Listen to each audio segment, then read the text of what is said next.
अशा आमच्या मातृशक्तीला आणि पितृशक्तीला युवा शक्तीला मी सादर सेवा जोहार करते आणि माझ्या दोन शब्दांना सुरुवात करते। तर माझ्यापूर्वी अनेक मार्गदर्शक बोलले असतील आणि आजच्या जो कार्यक्रमाचा एक औचित्य आहे ते औचित्य म्हणजे आमचे यवतमाळ जिल्ह्याचे रॉबिनहूड ज्यांना मी म्हणतो असे आमचे पेनवासी श्यामादादा कोलाम, तसेच ज्यांच्या आज जयंती तर श्यामादादा कोलामची पण आहे, तसेच बिरसा मुंडा जयंतीचं औचित्य पण आहे आणि ज्या महामानवांनी संविधानाचे जे शिल्पकार आहे असे महामानव ज्यांनी आम्हाला एवढा मोठा ग्रंथ दिला आणि त्याच्यामध्ये आमच्या रूढीप्रथेला एक स्थान दिलं, अशा महामानवाला म्हणजेच डॉक्टर बाबासाहेब आंबेडकरांना मी सादर सेवा जोहार करते आणि सुरुवात करते। तर आपण हा जो कार्यक्रम घेतलेला आहे ह्याचं एक औचित्य असं असते की नुसतं नाचून गाऊन कुठलाही कार्यक्रम साजरा करणं हा एकच उद्देश नसतो आयोजकाचा किंवा आमच्यासारख्या मार्गदर्शकांचा, जे जिथूनही येतात स्ट्रगल करून येतात। आज मला तर खूप एक स्ट्रगलच झाला की गाडीचा प्रॉब्लेम असल्यामुळे मी वेळेत येऊ शकले नाही, म्हणून त्याच्यासाठी मी सर्वात पहिले तुम्हाला क्षमा मागते आहे की मी वेळेत पोहोचू शकले नाही। तर असा जो आपला हे असतो उद्देश की ह्या कार्यक्रमाच्या औचित्याने आपल्याकडे 4 मार्गदर्शक यावी आणि त्या मार्गदर्शकांच्याकडून आपल्याला आपल्या संस्कृतीचे, आपल्याला आपल्या रूढीप्रथा, आपल्या म्हणजे तुम्ही कोण, तुमचं अस्तित्व काय, तुमचे रूढीप्रथा काय आहे, तुमचे पेन पूर्वज कोण, तुमचे क्रांतिकारी कोण, तुमचा इतिहास काय आहे, तुमचे ते संवैधानिक हक्क अधिकार काय आहे, याची एकंदरीत आम्हाला माहिती मिळावी म्हणून आपण असे कार्यक्रम आयोजित करत असतो। आणि अशा कार्यक्रम आयोजित केल्यानंतर इथे समोर बसलेल्या लोकांपैकी जर 100% नाही पण 100%पैकी 10% जरी मार्गदर्शकाच्या म्हणण्यावर, मार्गदर्शनावर जर चिंतन मनन करत असेल तर नक्कीच आपण समजू की अशा आयोजनाचं यशस्वीपणे जे आहे संचालन आहे किंवा असं आयोजन यशस्वी झालं असं आपण समजू शकतो। तर मला वाटतं की आत्ता आपल्या माननीय डॉक्टर रवींद्र मडावी सरांनी जे पेसा विषयाचे अभ्यासक आहेत त्यांनी खूप छान पद्धतीने, मी त्यांना थोडं ऐकलं पण खूप महत्त्वाची माहिती होती। आता मला माहिती नाही की ती माहिती, कारण त्याच्यामध्ये काही प्रमाणित मराठी भाषा होती, काही असे शब्द होते की जे आमच्या लोकांनी नवीन पद्धतीने ऐकले होते सर, कारण प्रत्येक वेळेस ते शब्द आमच्या कानावरूनच जाते किंवा डोक्यावरूनच जाते असं नाही, कधी कधी आम्हाला आमच्या लोकांना समजेल अशा भाषेमध्ये मार्गदर्शन करावं लागतं।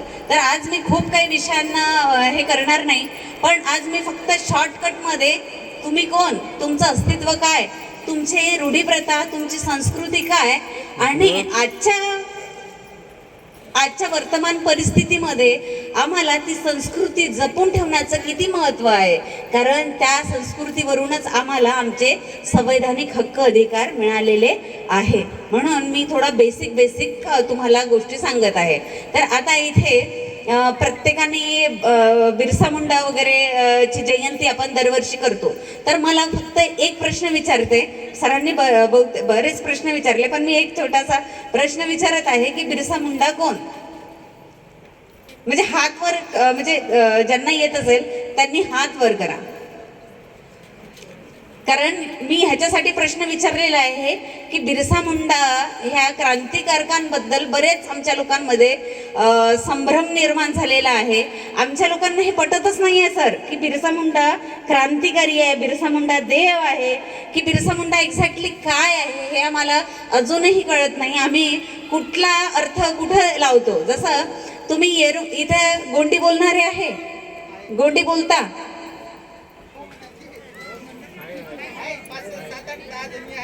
छान। तर आपण आता आम्ही यायच्या आधी तुम्ही इथे एक गोंडी ध्वज ज्याला आपण म्हणतो, जे सप्तरंगी ध्वज, त्या ध्वजाचं ध्वजारोहण केलं असेल, केलं झेंड्याचं। तर कधी कधी काय होतं की आमच्या लोकांना कोणत्याही कार्यक्रमामध्ये गेलो, जे सामाजिक कार्यक्रम आहे, कोया पूनमचा कार्यक्रम आहे, सांस्कृतिक कार्यक्रम आहे, तर आमचे लोक काय म्हणतात सगळ्यात पहिले की चला चला बिरसा मुंडाचा कार्यक्रम आहे. मग तो कार्यक्रम कुठलाही असला तरी चालते, बिरसा मुंडाचा. म्हणजे आमच्या लोकांच्या डोक्यामध्ये बिरसा मुंडा एवढे गेले पण की त्यांचा इतिहास तर माहीत नाही आहे, पण बिरसा बिरसा बिरसा. तर मी तुम्हाला बिरसा मुंडाबद्दल एक माहिती सांगते की बिरसा मुंडा एक आपले क्रांतिकारी होते, जे झारखंड राज्यामध्ये ज्यांचा जन्म झाला. त्यांनी जल जमीन जंगल म्हणजे आपण ह्या देशाचे मूळ मालक, ह्या देशाच्या जल जमीन जंगलेचे मूळ मालक. तर ह्या मूळ मालकांच्या जमिनी, जंगल, पाणी जेव्हा धोक्यात होत्या, जेव्हा मिशनरी, इंग्रज किंवा जमीनदार लोक आमच्या जमिनी हिसकावत होत्या, अशा वेळेस बिरसा मुंडांनी उलगुलान नावाची एक चळवळ आम्हाला दिली. म्हणजेच त्यांनी विरोध केला, आमच्या जल जमीन जंगल वाचवण्यासाठी त्यांनी विद्रोह केला, त्यांनी क्रांती केली आणि त्या क्रांतीचं नाव होतं उलगुलान. तर असे आमचे क्रांतिकारी ज्यांनी आमच्या जल जमीन जंगलीसाठी लढा दिला, त्यांनी त्यांच्या प्राणाची आहुती दिली.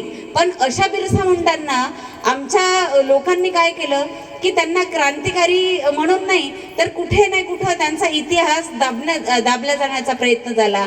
आणि त्याच्यानंतर आमच्या लोकांना एक बिरसा मुंडाच माहीत आहे, पण आमच्या क्षेत्रामधले आमच्या रक्ताचे जे क्रांतिकारी आहे, जसं क्रांतीसूर्य बाबूराव पुल्लेसूर शेडमाके आहे. बाबूराव शेडमाकेंनी सुद्धा आम्हाला एक जंगम क्रांती दिलेली आहे. पण आम्हाला ती जंगम क्रांती आजपर्यंत माहीत नव्हती की जंगम म्हणजे काय, बाबूराव शेडमाके म्हणजे काय. पण आत्ता कुठे आम्हाला बाबूराव शेडमाके कळत आलेला आहे. तर असे इतिहासात दडलेले अनेक क्रांतिकारी आहेत ज्यांचा इतिहास आम्हाला माहिती नाही. कारण ह्या देशाच्या पुस्तकामध्ये, ह्या देशाच्या इतिहासाने आमच्यावर एवढा मोठा अन्याय केलेला आहे की आम्ही मोठे मोठे नारे लावतो, मावा नाटे मावा राज करेगा गोंडवाना, जय सेवा, म्हणजे खूप म्हणजे मोठे मोठे नारे लावतो. पण त्या नाऱ्याला आम्ही कधीही जगत नाही किंवा त्याच्यावर विचार करत नाही. तर मला सांगा, आम्ही 1750 वर्ष राज्य केलं ह्या गोंडवानाच्या धर्तीवर, हे आम्हाला माहिती आहे. पण ते राज्य कुठं होतं? आजही आमचे 52 गड 57 परगणा ह्या याच्यामध्ये आहे, या भूमीवर, पण ते कुठे आहे हे आम्हाला माहित नाही. आणि ह्या देशाच्या पुस्तकामध्ये कधीही आम्हाला आमचा बाबूराव शेडमाके शिकवला गेला नाही, कधीही आम्हाला चांदागडची राणी हिराई आत्राम आम्हाला शिकवली गेली नाही, कधीही आम्हाला आमची भूतोना भविष्यती अद्वितीय अशी इतिहासातली अशी राणी जी भविष्यात कधी म्हणजे याच्या आधीही झाली नाही आणि भविष्यात कधी होणार नाही अशी मंडलाची, गडामंडलाची महाराणी राणी दुर्गावती मडावी, ही आम्हाला कधी शिकवली नाही. म्हणजे आमचा एवढा अतुल्य म्हणजे अजरामर अमर असा इतिहास, प्रचंड मोठा असा इतिहास आम्हाला ह्या देशाच्या पुस्तकामध्ये कधीही शिकवला गेला नाही. पण ह्या देशामध्ये जे लोक 20 वर्ष 30 वर्ष राज्य करून आले, अशा लोकांचा इतिहास मात्र आमच्यावर लादण्यात आला. पण आमच्या लोकांनी कधीही हा प्रयत्न केला नाही की आमचा खरा इतिहास काय आहे. आणि आजपर्यंत ज्याप्रमाणे ऐतिहासिक अत्याचार आमच्यावर झालेला आहे, त्याचप्रमाणे आमच्यावर सांस्कृतिक इतिहास म्हणजे अत्याचार सुद्धा झालेला आहे. आम्हाला हे माहित नाही, आमचा पेर सापेन माहित नाही कुठं आहे, आमचं वतून कुठे आहे हे माहित नाही आम्हाला, आमचे पेन पूर्वज कोणते आहे हे आम्हाला माहित नाही, आमचा रंग कोणता आहे हे आम्हाला माहित नाही, आमचा भूमक कोणता आहे हे माहित नाही. आमचे जर आता मी वरखडे आहे, मी सहादेवाची मुलगी आहे, तर मला सहादेवाची नावं माहीत पाहिजे ना, मला माहिती आहे. पण आमच्या लोकांना माहीतच नाही आहे ते सहादेवाचे नावं. तरी सुद्धा आम्ही म्हणतो की नाही, आम्ही ह्या देशाचे मालक आहो, आम्ही राजे आहो. पण अरे राजे कसे तुम्ही राजे आहे, ज्या राजांना आता राज्य सुद्धा म्हणजे सिद्ध करता येत नाही. अशा प्रकारे ह्या देशामध्ये परकीय जो धर्म आहे, परकीय संस्कृती आहे, परकीय इतिहास आहे, तो आमच्यावर लादण्यात आला. आणि ह्या देशाचे मूळवंशी ज्यांना आम्ही म्हणतो कोयतूर आम्ही म्हणतो त्यांना, म्हणजे अशा ज्या संस्कृतीमुळे आम्ही ह्या देशाची उपज आहो, आम्ही कुठूनही आलो नाही, आम्ही बामणासारखे आर्यनसारखे ह्या देशामध्ये कुठूनही आक्रमण करून आलो नाही. ज्याप्रमाणे ह्या देशामध्ये मुघल आले, डच आले, पोर्तुगाल आले, इंग्रज आले, 150 वर्ष राहिले, राज्य केले, तरी सुद्धा ह्या देशामध्ये ते राहू शकले नाही. पण आर्य आले म्हणजेच ब्राह्मण आले, त्यांनी एक धर्म बनवला, तो धर्म आमच्यावर लादला आणि त्या लादलेल्या धर्मामुळे आम्ही आमचं स्वतःचं अस्तित्वच विसरून गेलो, आम्ही आमचे पेन पूर्वज विसरून गेलो, सगळं विसरून गेलो. पण आता काळाची गरज ही आहे की तुम्हाला परत एकदा गावाकडे एक पाऊल टाकावं लागेल, तुमच्या संस्कृतीकडे एक पाऊल टाकावं लागेल. कारण आम्ही जे म्हणतो ना कधी कधी की शेजारी कितीही चांगला असला तर आपला बाप होऊ शकतो का? नाही. आपला बाप कसाही असू दे, गरीब असू दे, साधा सुद्धा असू दे, फाटका तुटका असू दे, पण तो आपला बापच असते, कारण आपल्याला ओळख देणारा तो असतो. तशी आमची संस्कृती आहे. आमची संस्कृती एवढी अतुल्य आहे, भलेही ती लिहून नाहीये, अलिखित संस्कृती आहे, पण ती या देशाची खूप मोठी संस्कृती आहे. आज संयुक्त राष्ट्रसंघ म्हणते की जर आपण ह्या देशाचे जे मूळ निवासी लोक आहे, गोंड लोक आहे, ह्या गोंड लोकांची जर संस्कृती आपण ह्या देशाच्या लोकांनी जर स्वीकारली, ती अंमलात आत्मसात केली आणि त्या संस्कृतीला जर जगायला लागलो, तर आज जेवढ्याही नैसर्गिक आपत्त्या आमच्यावर येतात, ग्लोबल वॉर्मिंग सारख्या आपत्त्या आमच्यावर येतात, त्या आपत्त्या कधीही येणार नाही. थोडासा पाऊस आला की लगेच वादळ येतं, लगेच घरं तुटतात, लगेच नद्यांना पूर येतो, तर ह्या गोष्टी होणार नाही. एवढी आमची संस्कृती चांगली आहे. आणि आमची संस्कृती म्हणजे निसर्गवादावर, तर्कवादावर आणि विज्ञानवादावर आधारित आहे. म्हणून त्या संस्कृतीचा विचार आम्ही केला पाहिजे. पण आज काय होतं की बाहेरची संस्कृती आम्हाला चांगली वाटायला लागली आहे. आमच्या ज्या लग्नांमध्ये आधी ढोल वाजत होते, आम्ही 16 ढेमसा 18 वारवा म्हणतो, ते ढोल आमच्या मर्मिंग मध्ये वाजत होते. आता काय झालं, आमच्या लग्नामध्ये ढोल वाजणंच बंद झालं. आता आमच्या लग्नामध्ये काय वाजतं? काय वाजतं? डीजे. तुमचे पूर्वज नाचले होते का डीजेवर? नाचले होते का आमचे पूर्वज डीजेवर? नाही ना. मग ही संस्कृती कुठून आली? आज काय होतं की लेकरू आम्ही पैदा करायचं, आमच्या घामाच्या कमाईनं घर आम्ही बांधायचं, लग्न आम्ही करायचं, पण त्याचा घराचा ग्रहप्रवेश करायला बामणाला बोलवायचं. इव्हन आमच्या पैदा केलेल्या लेकराचं नाव सुद्धा ठेवायला आम्ही बामणच बोलवतो. तर ही पद्धत कुठंतरी आम्हाला थांबवायला पाहिजे. आता सरांनी सांगितलं ना पेसा कायद्याविषयी. पेसा कायदा म्हणजे काय आहे? एक अनुसूचित जमाती क्षेत्र विस्तार कायदा. म्हणजे त्या कायद्यामध्ये काय आहे की तुमची संस्कृती, तुमचे रूढीप्रथा, तुमचे रीतिरिवाज याचं संगोपन करण्यासाठी, यांचं संरक्षण करण्यासाठी पेसा कायदा सरकारने दिलेला आहे. पण त्याची अंमलबजावणी होत आहे का? पेसा क्षेत्रामध्ये खरं सांगायचं म्हणजे इतर धर्माच्या, इतर जातीच्या लोकांनी त्यांच्या धर्माचा प्रचार प्रसार सुद्धा करता येत नाही. पेसा म्हणजे स्वशासन व्यवस्था आहे, जी आमच्या पूर्वजांनी आम्हाला दिली होती. त्याच्या भरोशावर आम्ही छाती टोकून म्हणत होतो मावा नाटे मावा राज म्हणत होतो. कारण जिथे जिथे आमच्या 5वी आणि 6वी अनुसूचीची गोष्ट करतो, आता सरांनी पेसा सांगितला, 5वी 6वी अनुसूची हे हत्ती आहे आणि शेपूट म्हणजे तो पेसा आहे, जे शासनाने आम्हाला त्या पेसामध्ये गुरफटून ठेवलेला आहे आणि त्या पेसाची अंमलबजावणी ठीक केलेली नाही आहे. आणि तो पेसा सांगते की आमच्या संस्कृतीचं संवर्धन आम्हाला करायला पाहिजे, ती संस्कृती आम्हाला जोपासायला पाहिजे. आमची जी रूढीप्रथा आहे ती कुठली आहे, काय आहे ती आम्हाला हे. कारण संविधानाच्या 13(3) ह्या कलमांतर्गत आमच्या रूढीप्रथेला संविधानाचा बळ प्राप्त आहे. सर बरोबर आहे का?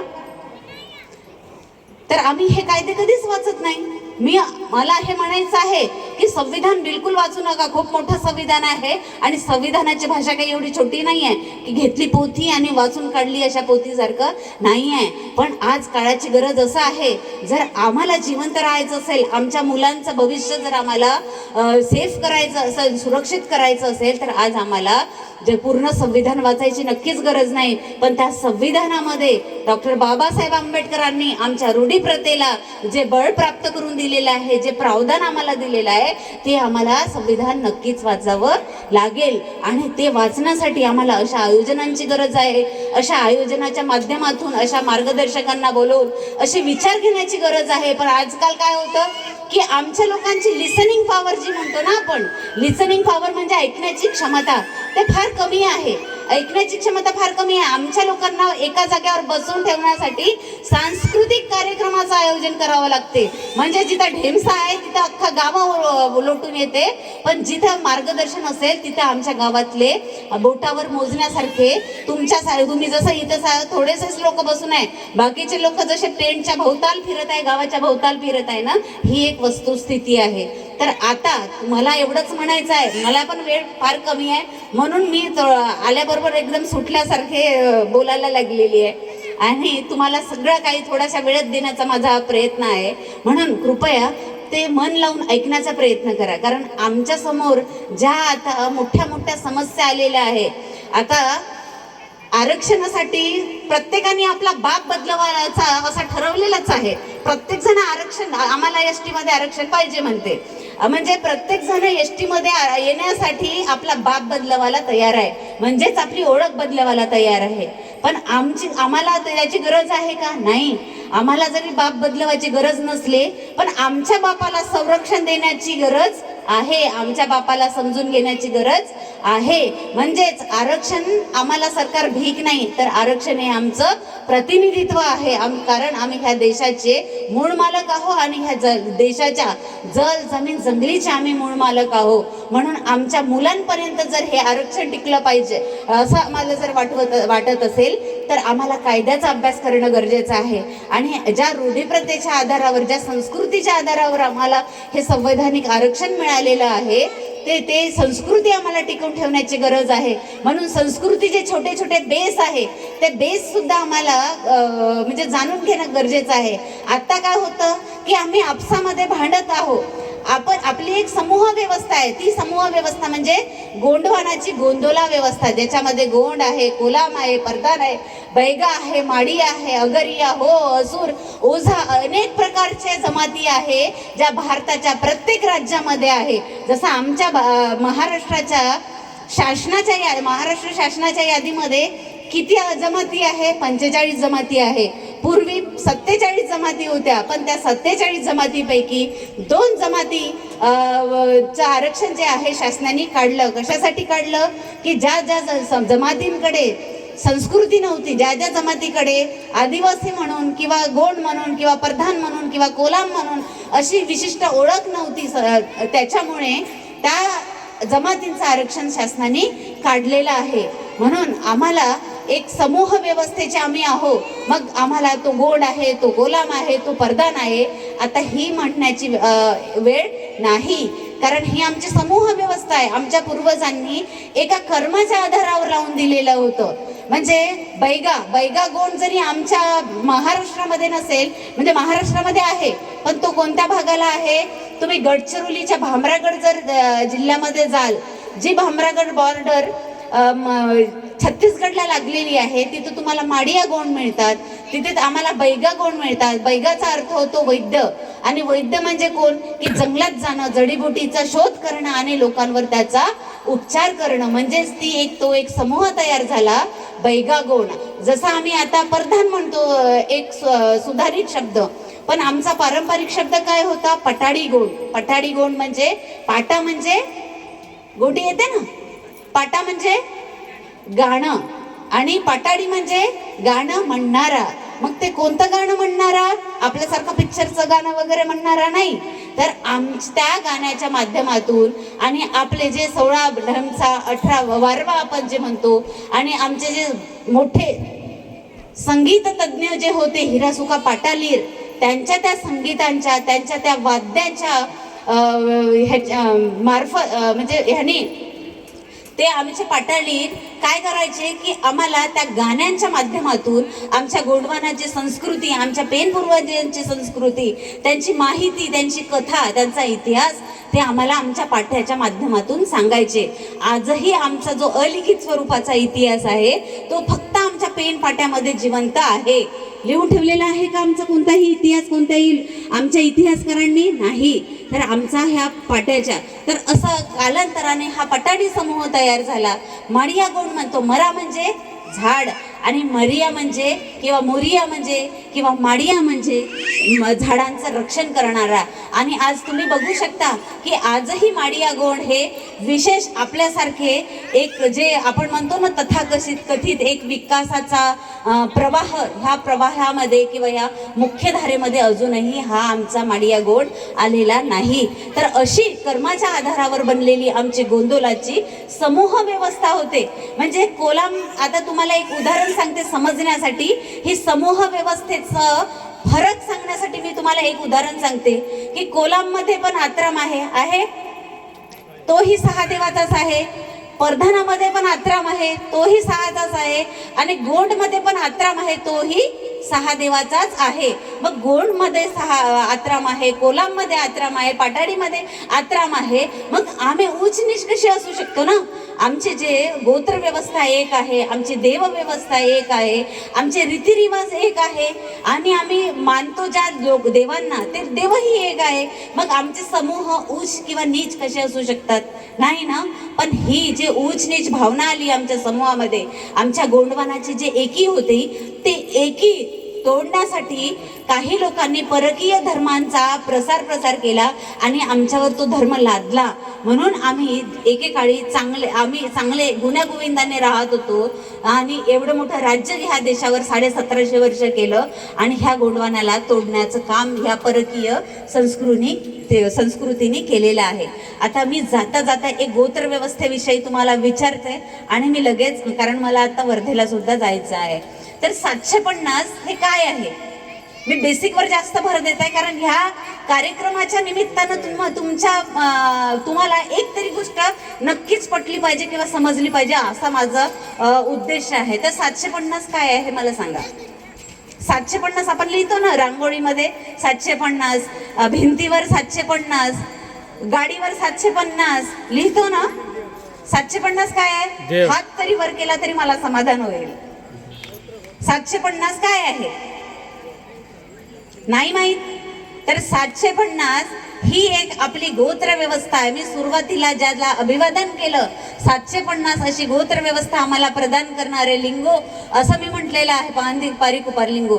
तर त्या आमच्या लिंगोनी आम्हाला 750 अशी एक गोत्र व्यवस्था निर्माण करून दिली होती, जी गोत्र व्यवस्था तर्कवादावर, विज्ञानवादावर आणि निसर्गवादावर आधारित होती. मी आता तुम्हाला त्याचं महत्त्व सांगते की आमचा जो सप्तरंगी झेंडा असतो, तो सप्तरंगी झेंडा, त्याला बिरसा मुंडाचा झेंडा न म्हणता त्याला तुम्ही आमच्या गोंडवानाच्या जेवढे 750 गोत्रधारी लोक आहे त्या लोकांचं प्रतिनिधित्व करणारा तो झेंडा आहे. म्हणून आम्ही त्याला गोंडवानाचा झेंडा म्हणतो किंवा गोंडी ध्वज असं आम्ही त्याला म्हणत असतो. तर 750 म्हणजेच आपल्या याच्यामध्ये एक देवापासून तर 7 देवापर्यंत 100 अशी आडनावं आहे. आता तुम्ही म्हणाल की मॅडम आमच्याकडे फक्त 4 देव, 5 देव, 6 देव आणि 7 देव आणि 12 देव एवढेच आहे, बाकीचे 1-2 देव 3 देव नाही आहे. पण तुम्ही जर महाराष्ट्राच्या बाहेर जाल किंवा गडचिरोली जिल्ह्यामध्ये भामरागड तहसीलमध्ये जाल तर आम्हाला 1 देव दिसतो, 2 देव दिसतो, 3 देव दिसतो. असे अनेक देव, असे जे देव आमच्याकडे नाही आहे हे देव आम्हाला तिकडे पाहायला मिळतात. तर असे आमचे एका देवापासून तर 7 देवापर्यंत प्रत्येक देवाचे 100 आडनावं आहे. जसं मी वरखडे आहे, वरखडे म्हणजे 6 देव, 6 देवाचे पेंदूर 6 देव आहे, गेडाम 6 देव आहे, कुमरे 6 देव आहे, अजून कोण 6 देव आहे? वरखडे 6 देव आहे, गेडाम 6 देव आहे, वट्टी 6 देव आहे. असे 6 देवाचे 100 आडनाव आहे. त्याचप्रमाणे 7 देवाचे सुद्धा 100 आडनाव आहे. ते म्हणजे मडावी आहे 7 देव, पंधरे 7 देव आहे, मरसकोले 7 देव आहे, धुर्वे 7 देव आहे, अजून कन्नाके 7 देव आहे, मेसरूर म्हणजे मेसराम 7 देव आहे. असे मसरामाचे म्हणजे 7 देवाचे सुद्धा 100 आडनावं आहे. तसेच 4 देवाचे 100 आहे, 5 देवाचे 100 आहे. म्हणजेच एक देवापासून तर 7 देवापर्यंत आमचे 100 आडनाव. म्हणजेच किती आडनाव झाले? किती आडनाव झाले? 700 आडनाव झाले. 50 नाही झाले, 50 एक्स्ट्रा सांगत आहे तुम्ही. 700 आडनाव झाले, बरोबर. आणि जे उरलेले 50 आपले देव असतात ते देव आहे एक भूमका गोत्र म्हणून म्हणल्या गेलेला आहे. ज्याप्रमाणे आमच्या गोंडवानामध्ये अशी एक सिस्टम आहे की आमचा मृत्यू असू दे, विवाह असू दे किंवा जन्म असू दे, ह्या तिन्ही संस्कारामध्ये आम्हाला आमचा कोण लागतो? कोण लागतो? म्हणजे आमची जे एक सिस्टम आहे सोयरा सिस्टीम, म्हणजे आमचं सुखाचं असू दे की दुःखाचं असू दे आम्हाला सोयरा लागतो. तर असे सोयरे ज्या वेळेस सहादेवाच्या घरी कार्यक्रम असेल तर सातदेववाला जातो, सातदेवाच्याकडे असेल तर सहादेववाला जातो, आणि अशा वेळेस ते आमच्या गोत्रभूमक म्हणून ते पेन कामगिरी जे आहे ते पार पाडत असतात. तर असे काही विशिष्ट देव आहे, गोत्र आहेत, जे गोत्रांना आपल्या पेनांचं काम करण्यासाठी म्हणजे हे केलेलं आहे, नियुक्ती त्यांची केलेली आहे. तर असे आमचे भूमका गोत्र म्हणजे आमचे 50 गोत्र आहे. तर असे हे 50 गोत्र आणि आमचे एक देवापासून तर 7 देवापर्यंत 100 गोत्र, म्हणजेच 750 गोत्र आमचे ह्या गोंडवानामध्ये आहे. म्हणून आमच्यासाठी 750 हा शुभ आकडा मानतो, कारण आमची हे गोंडवाना समूहामधल्या लोकांची ही गोत्र व्यवस्था आहे, एक सामाजिक व्यवस्था आहे, जिच्या आधारावर आम्ही सोयरीक करतो. सोयरीक उठली सुटली, जे पोरगी आवडली तिलाच आम्ही लग्न करतो का? एखादा मुलगा आवडला म्हणून तिला लग्न करतो का? किंवा कोणालाही काका म्हणून, कोणालाही मामा म्हणतो का आम्ही? नाही. आमच्या याच्यामध्ये ठरलेलं आहे की आम्ही कोणाला काका म्हणायचं, कोणाला मामा म्हणायचं. आता मी वरखडे आहे सर, तुमचं नाव? श्रीराम. किती? 4 दादा बसलेले आहे, श्रीराम आहे, 4 देव आहे. मग मी त्यांना मामा म्हणेल का? नाही. ते माझे भाऊ होतात, ते माझे दादा होतात. मी त्यांना भाऊ म्हणू शकते, दादा म्हणू शकते, काका म्हणू शकते, कारण आमच्या दोघांच्याही पेनांची संख्या, देवाची संख्या काय आहे? सेम आहे. म्हणजे समगोत्रामध्ये आम्ही असल्यामुळे माझं म्हणजे मी त्यांना विचारलं नाही की मी तुम्हाला भाऊ म्हणू, मी तुम्हाला दादा म्हणू की काय म्हणू, पण मी मामा म्हणू शकते का त्यांना? मामा म्हणू शकते का मी त्या श्रीराम दादांना? नाही. मग एवढी आमची विशेष आणि एवढी चांगली व्यवस्था आहे की फक्त आडनाव सांगा आणि तुमची रिश्तेदारी काय आहे ते सिद्ध करा, एवढी चांगली संस्कृती आमच्यावर आहे. पण आजकाल काय झालं, आम्ही देव नाही पाहत, काही नाही. आमच्या मुलांनी तर आजकाल हेच केलेलं आहे की पोरगी पसंत आली की बस, मग ती किती देवाची असू दे का काही असू दे. शहरामध्ये खूप मोठ्या प्रमाणावर ह्या गोष्टी होत आहे. पण असे लोक कधीही सुखी राहू शकत नाही, कारण याचं एक वैज्ञानिक कारण आहे की जेव्हा आम्ही एका गुणसूत्रामध्ये लग्न करतो त्यावेळेस अशा गुणसूत्राच्या लोक कधी सुखी राहू शकत नाही, किंवा त्यांचं होणारं जे अपत्य आहे, होणारे जे बाळ आहे, त्यांची समोरची जी पिढी आहे ती मतिमंद पैदा होऊ शकतात, विकलांग पैदा होऊ शकतात, म्हणजेच त्यांच्यामध्ये कुठले तरी एक कमीपणा असतो. म्हणून आमच्या पूर्वजांना ह्या विज्ञानाचं नॉलेज होतं, म्हणून त्यांनी आम्हाला आम्ही कोणत्या म्हणजे गोत्रांमध्ये लग्न करायचं, कोणत्या गोत्रामध्ये लग्न नाही करायचं, ही एवढी छान प्रथा आम्हाला लावून ठेवलेली आहे. आजचं विज्ञान आम्हाला सांगते की एका गोत्रामध्ये किंवा एका गुणसूत्रामध्ये, एका जेन्समध्ये जर लग्न केलं तर तुम्ही वैवाहिक जीवन कधीही चांगल्या पद्धतीनं पार पाडू शकत नाही, किंवा ती जगू शकत नाही, किंवा जगलात तर तुमचे जे होणारं अपत्य आहे ते मतिमंद पैदा होऊ शकतात, विकलांग, म्हणजे त्याच्यामध्ये काही ना काही त्रुटी असू शकते, असं आजचं विज्ञान सांगते. पण आमचे पूर्वज किती मोठे वैज्ञानिक होते, ज्यांनी करोडो वर्षापूर्वी आम्हाला ही 750ची गोत्र व्यवस्था प्रदान केली. तर आम्हाला ह्या गोत्र व्यवस्थेचा विचार करायला पाहिजे. आणि ही गोत्र व्यवस्था एका विज्ञानाच्या याच्या म्हणजे एका टोटेमिक कुलचिन्हांवर आधारित आहे. टोटेम सिस्टम म्हणजे कुलचिन्हावरची सिस्टम. जसं मी वरखडे लिहिते, सुधारित आहे, पण माझा ओरिजिनल आडनाव काय? वेरकाडे किंवा वेरकाड. वेरकाड म्हणजे मांजर, वेरकार म्हणजे मांजर, म्हणजे माझ्या आडनावामध्येच एका प्राण्याचं नाव आहे. तसे प्रत्येक आडनाव त्याच्यात प्रत्येक आडनावाला 3 कुलचिन्ह लागू आहे. ते कुलचिन्ह म्हणजे असे की ते एखादा वनस्पती असू शकते, एखादा प्राणी असू शकतो, एखादा पशु असू शकतो. जसं मी वेरकाडे म्हणजे वेरकाड म्हणजे जंगली मांजर, हे माझं एक टोटेम आहे. दुसरं आहे बोगामी मीन म्हणजे मासा किंवा मच्छी, बोगामी नावाची मच्छी माझं एक टोटेम आहे. आणि तिसरा आहे रेंगामडा म्हणजे बोरीचं झाड. असा आमच्या वरखडे गोत्राचं 3 टोटेम चिन्ह आहे, कुलचिन्ह आहे. बोगामी मीन, रेंगामडा आणि वेरकाड म्हणजेच मांजर, बोरीचं झाड आणि बोगामी नावाचा मासा. तर तुम्ही विचार करा की 750 गोत्रधारी लोक जर प्रत्येक 750 मधल्या प्रत्येक गोत्राला जर 3-3 जीवजंतू झाड प्राणी वगैरे लागू असेल तर आपण आता त्याचे संरक्षक आहो. म्हणजेच मी ह्या 3 जीवांना कधीच मारत नाही. मी नेहमी या 3 जीवांचं रक्षण करते. मी बोरीचं झाड कधी तोडत नाही. मी मांजरीला कधी मारत नाही किंवा ते मासा जो आहे बोगामी नावाचा तो मासा मी कधी खात नाही. म्हणून मी छाती ठोकून म्हणतो की मी मूर्तीपूजक नाही, मी निसर्गपूजक आहे. कारण मी ह्या निसर्गाच्या 3 जीवजंतूंचं रक्षण करते. आणि असे आमचे 750 गोत्रधारी लोक 750 गुणीला 3 जर केलं तर 2250 जीवजंतूचं झाडांचं रक्षण करणारी आमची ही जमात आहे. मग एवढा चांगली संस्कृती, एवढा चांगला आमचा धर्म आहे, मग आमच्यावर दुसऱ्या धर्माचा पगडा का बरं आहे? म्हणून हा आता विचार करा. मला वेळ खूप कमी असल्यामुळे मी इथे थांबते. पण जाण्याच्या पूर्वी मी एक विनंती करते की असे आयोजन तुमचे नेहमी होत चला. आणि तुम्ही नाचणं करा, गाणं करा, मला ह्याच्याबद्दल काहीच म्हणणं नाही आहे. कारण आमच्या पेन पाट्याशिवाय म्हणजेच वाजवण्याशिवाय नाचण्याशिवाय आमच्या पेन पूर्वजांचं पण झालं नाही आणि आमचंही भागणार नाही.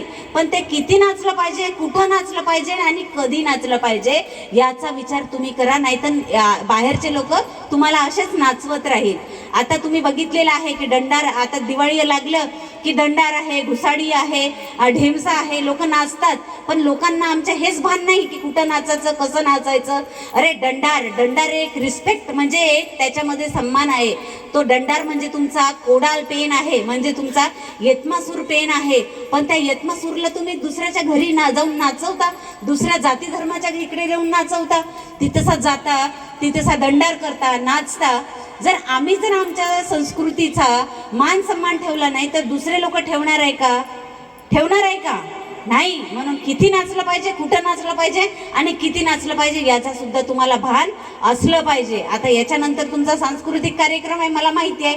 आणि याच्यामध्ये हे मंच, हे पूर्ण ग्राउंड नुपर पडणार आहे याची सुद्धा मला पूर्ण अपेक्षा आहे, म्हणजे पूर्ण खात्रीच आहे.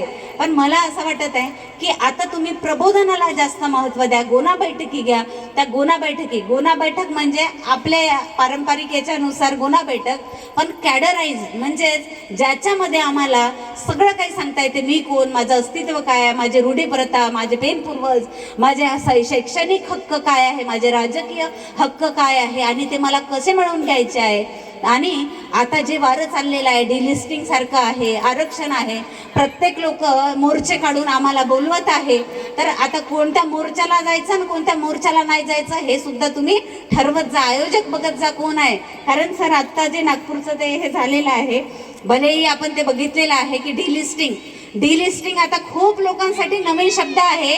पण मी तुम्हाला तो सोपा करून सांगतो की डिलिस्टिंग म्हणजे शासनाने आता एक डिलिस्टिंग प्रक्रिया ची अंमलबजावणी करण्याचं ठरवलेलं आहे. आणि ते डिलिस्टिंग प्रक्रिया म्हणजे जे आदिवासी लोक, जे अनुसूचित जमातीचे लोक ज्यांनी आपला धर्म परिवर्तित केलेला आहे, दुसरा धर्म स्वीकारला आहे, पण आदिवासीचंच आरक्षण घेत आहे, अशा लोकांना आदिवासीच्या आरक्षणामधून बाहेर करणं हा त्यांचा उद्देश आहे.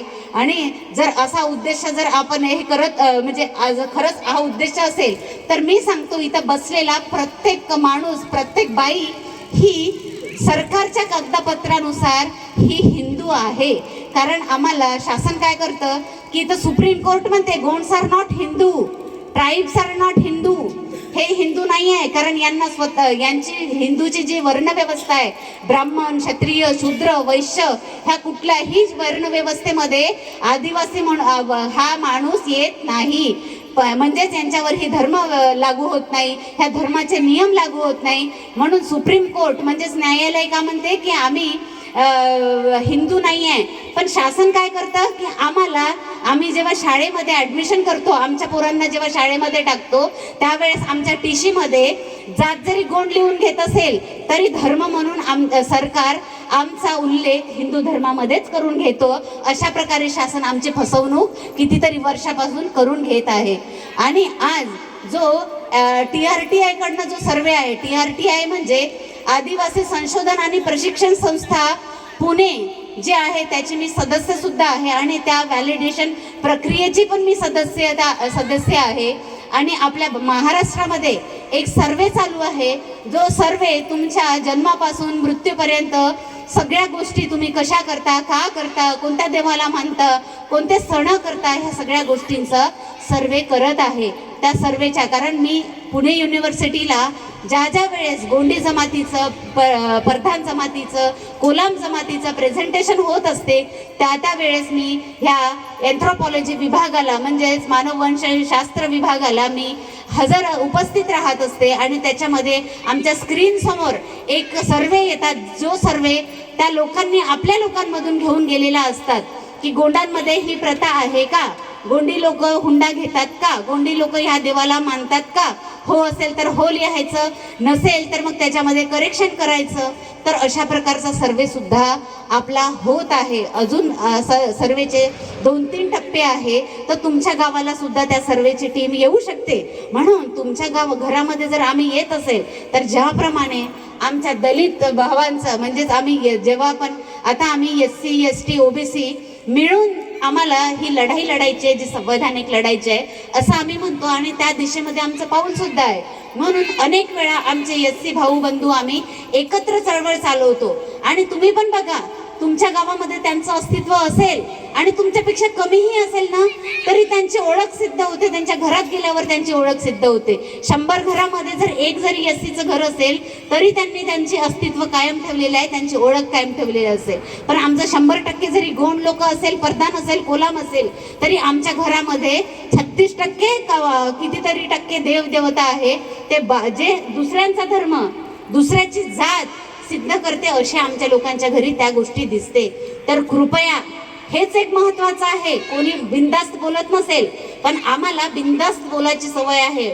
समोरच्या परिणामांची अपेक्षा नाही आहे. कारण मी गोंडवाना जंगम दलाला चालवते, गोंडवाना जंगम दलाचं प्रतिनिधित्व करते आणि गोंडवाना जंगम दल हे बाबूराव षडमाक्याच्या प्रेरणेने चालते. बाबूराव षडमाकेची जी प्रेरणा होती, त्यांनी जसं समाजाच्या भल्यासाठी, समाजाच्या जलजमीन जंगलासाठी प्राणांची आहुती दिली, तोच वसा आम्ही जंगम दलांनी घेतलेला आहे. म्हणून आम्ही कोणत्याही परिणामाचा विचार न करता आज आमच्या समाजाला ज्या अस्तित्वाची अस्तित्व सांगण्याची गरज आहे, अस्तित्वाची ओळख करून देण्याची गरज आहे आणि तुमचा धर्म कोणता, तुमचा शत्रू कोणता, तुमचा मित्र कोणता हे सरळ सांगण्याची वेळ आहे. म्हणून आम्ही कोणाला दबून नाही आहोत, म्हणून बिनधास्त बोलतो. जर कोणाला वाईट वाटत असेल की नाही वरखडे मॅडम अशा दुसऱ्याच्या धर्माला बोलत होत्या, तर मला दुसऱ्याच्या धर्माला चांगला किंवा वाईट बोलणं असा भलेही माझा उद्देश नसेल, पण माझ्या लोकांना मला त्या बाहेरच्या धर्मातून काढायचं नक्कीच आहे. जोपर्यंत आमचा माणूस, आमचे लोक बाहेरच्या जेवढेही धर्म असेल त्या धर्माच्या पगड्यामधून, त्या मानसिक धार्मिक दडपणामधून बाहेर येत नाही, तोपर्यंत तो आपलं आरक्षण टिकवू शकत नाही आणि तोपर्यंत तो या देशामधील तो कसा मूळ निवासी आहे, कसा जलजमीन जंगलचा मालक आहे आणि मावा नाटे मावारास त्यानं का म्हणावं हे सुद्धा सिद्ध करू शकत नाही. म्हणून तुम्हालाही करायचं असेल आणि तुमच्या पोरांबारांपर्यंत जे आरक्षण टिकवायचं असेल, ही संस्कृती टिकवायची असेल, तर जास्तीत जास्त पुस्तकं वाचा. पुस्तकं नसेल वाचत तर आमच्यासारखे जे मार्गदर्शक येतात त्या मार्गदर्शकांचा जास्तीत जास्त ऐकून घेऊन त्याच्यावर चिंतन मनन करण्याचा प्रयत्न करा. एवढं बोलतो. तुम्ही आयोजकांनी मला इथे आमंत्रित केलं त्याबद्दल आयोजकांचे आणि ज्याप्रमाणे असा कार्यक्रम घेतला आणि प्रयत्न केला की पेसा कायद्याबद्दल आमच्या लोकांना माहीत झालं पाहिजे, आमच्या धर्माबद्दल माहिती झालं पाहिजे, संस्कृतीबद्दल, पेन पूर्वजांबद्दल माहिती झालं पाहिजे, त्याचा जो हा उद्देश होता, तर हा उद्देश त्यांचा असाच यशस्वी होवो अशी मी त्यांना शुभेच्छा देते. आणि असे आयोजन त्यांचे नेहमी घडत राहो आणि गावातल्या लोकांचा असाच तुम्हाला सपोर्ट मिळत राहो आणि अशा प्रकारे आमच्या समाजामध्ये जागृती येत राहो अशी मी अपेक्षा करते आणि अशी मी सदिच्छा देते. आणि माननीय ह्या लिंगो मंचावर उपस्थित मार्गदर्शक, आमचे पाहुणे मंडळी, आमचे सहयोगी सर्वांना मी जयसेवा करते. तुम्ही मला ऐकून घेतलात म्हणून तुम्हाला सुद्धा युवा शक्ती, मातृशक्ती, पितृशक्ती सर्वांना मी सादर जयसेवा करते. जय जंगम करते. जय सेवा, जय जंगम, जय गोंडवाना, मावा नाटे मावाराज, जय संविधान.